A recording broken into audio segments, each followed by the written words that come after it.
Did she leave in the middle of the night to go be outside voluntarily without being manipulated? In no world does that make sense. She might be outside in the dark. She is scared of everything. How are you outside in the dark for this long? And who's feeding you? Who is feeding this child? Because again, I know my child. Her first word was eat. So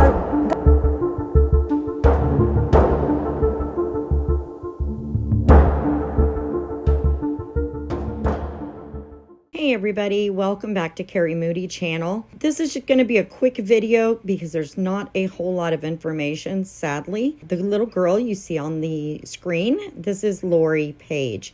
Now, Lori is 12 years old. She was a sixth grader and she has been missing since, get this, June 3rd of 2023 from Tallahassee, Florida. She was reported missing by her father with very limited information. So Lori's dad works overnight at a correctional facility, I believe a prison. Lori stays there. They live in like a quad type apartment, like a duplex, but there's 4 of them.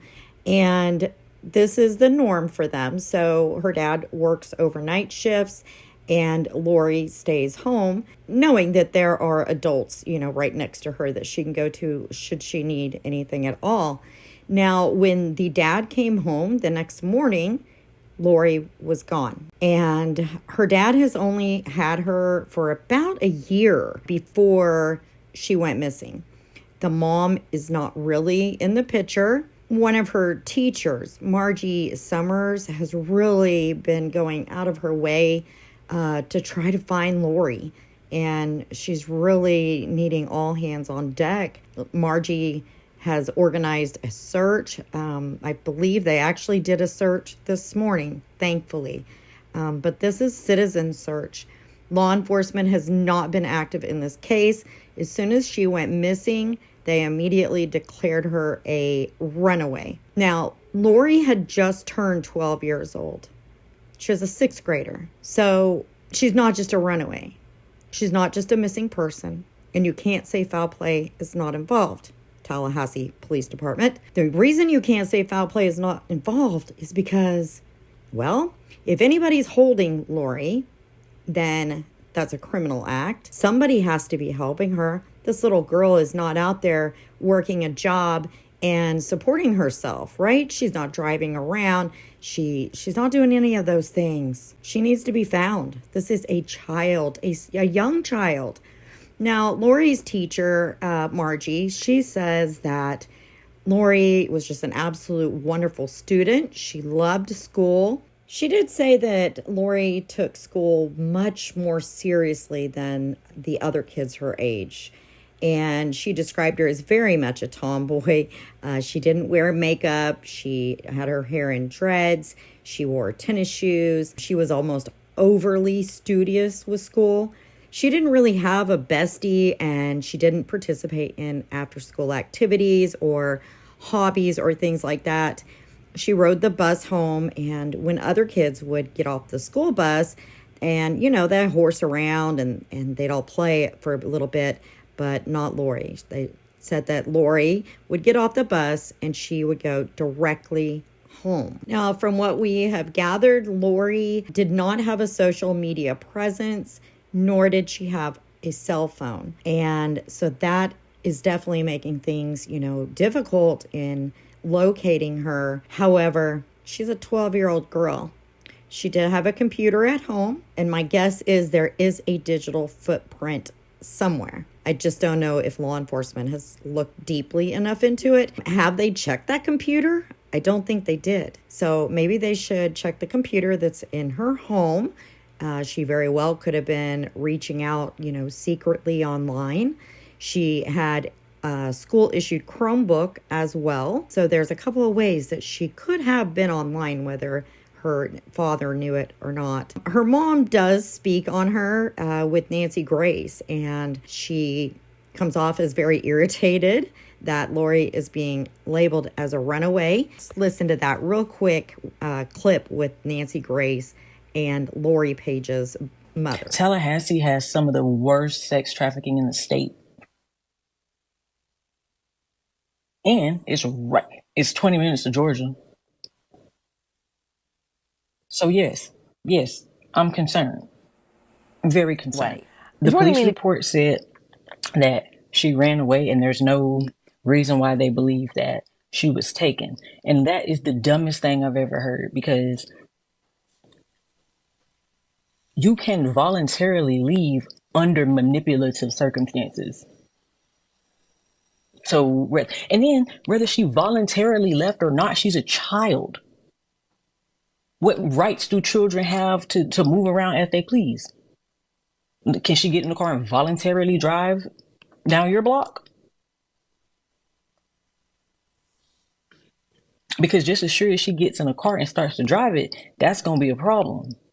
But when she voluntarily leaves and is missing, like, this doesn't make sense. Things that don't make me sense make me upset. I get irritated. Where is Lori Paige? She's responding to her daughter being called a runaway, and it doesn't make any sense. Now, there, to me, are three big red flags to this case. The first one being, Lori did actually run away in May of 23, so just 1 month before she went missing this time. However, her teacher said she didn't even miss a day of school. Like, she ran away and then she came right back so that she wouldn't miss school. So at that time, she did have a couple of friends that were kind of helping her out. But like I said, she was only gone for maybe a day or two, and then she was right back. Those friends have been talked to by detectives in this case, and as far as we know, they're cleared of anything. And there's another incident that did happen at school, and let's listen to what Lori's teacher had to say about how Lori took this test grade. I also wanted to mention, based on what your other guest said regarding her self-esteem, I know that Lori received results of a negative test score. She was absolutely distraught and feeling terrible about her test score. She is the only student that I've ever had to say, Lori, it's not that serious. It just means we're going to have to help you in this one area. Other students, to get them even interested in their test scores is a bit of a chore, but not Lori. She took that low score very much to heart, and I was actually concerned about how sad she was regarding that test. That just breaks my heart. It breaks my heart. Another big red flag is that it was either the night before she went missing or the night she went missing, and there's not much clarification on that. But her mom showed up at her home that she lived at with her dad, and apparently there was an altercation that was bad enough that her father, in order to protect Lori, called police to have the mother removed. It's also said that when Lori moved in with her father, now a year and a half ago, her mom basically just dropped her off at her dad's one day. She was like, here you go. Dad had no clue about parenting, but the teacher says, the teacher spent 10 hours a week with Lori. So I'd say she knew her personality pretty well. And by all appearances, Lori and her father were getting along, really well, that things were going good. Now, she did say that it wasn't until Lori went missing this time that the teacher kind of got a little bit more concerned, because at that point she started hearing things about what her actual life at home was like, and that it wasn't quite as butterflies and stars as she felt that Lori may have made it out to be, because at school she appeared to be very well put together. So the teacher did not go into detail just about how troubled her home life truly was, but it was things that she was hearing through other kids at the school. And so we don't know much more about that. And so there's been no press hearings, no big searches, no media since 2 weeks. after Lori went missing. Her home, that was never processed. It was just assumed that she just ran away. And, you know, who cares if she ran away? She is 12 years old. She was barely 12 years old. Her birthday isn't until April, I believe. So she had just barely turned 12. And her teacher went on to say that, you know, summer school started a few days after Lori went missing. And when she didn't show for that, then the teacher really, truly started to worry. And that was when, you know, she started to find out things through the school. Now, Lori's family doesn't seem to be getting very involved. My understanding is that the dad does speak with the detective, and both him and the mom are being very cooperative. But other than the brief interview with Nancy Grace by Lori's mom, neither parent is speaking to the media. I was not able to find any social media for them, although I found a screenshot that is allegedly from Lori's mom, and it is claiming that this is all her dad and this other lady's doing, but I cannot verify it, so I'm not putting it out there. The teacher said the dad is very shy, like very, very, very shy. He's very quiet. He's a very personal person. You know, he doesn't want to share his business, and that the mom just does not trust law enforcement for some reason, and she doesn't trust the media either. So I wonder, did Lori get so upset that, you know, she turned to somebody online or in real life to flee those overwhelming 12-year-old feelings that she may have been having? Why isn't anybody talking about this? I mean, she's a precious little girl. Is it because she's not 5 years old and white? Because that's the only reason I can think of. Why is the police department not taking this seriously? It's just unbelievable to me. If it hadn't have been for Nancy Grace doing this interview the other night, this would not be getting any traction. But you know what? After Nancy Grace and her team started investigating, all of a sudden, the Tallahassee Police Department puts out a new flyer, and now they're going to get involved. 8 months later, they're going to get involved. I guess better late than never, right? But to me, and thinking of how barely 12-year-old girl is, it feels to me that maybe Lori was probably a very lonely child. Maybe she felt very lonely. Could she have been so upset over the test grade a few days prior, coupled with the incident that happened at home the night she went missing, that maybe she left? Maybe she felt her life was no longer worth it? Or could she have had an online presence of some sort that law enforcement just hasn't found, and she turned to somebody possibly older than her? Where is Lori Paige?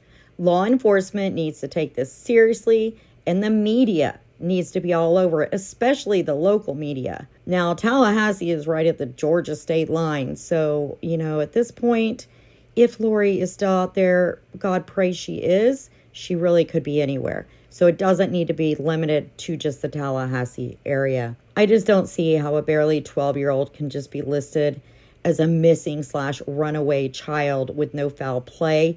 That has always irritated me so much. Something went wrong here. Something went very badly wrong. And we need to find the answers.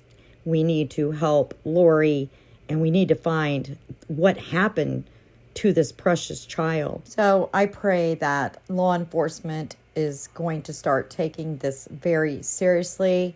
I really hope and pray that Lori's parents will start advocating for her. Seriously, you've got to advocate for your children. And just in case none of that happens, I really hope some of you online sleuthers pick up on this and get to sleuthing, and let's find Lori Paige. Thank you so much for watching. I'll see you next time.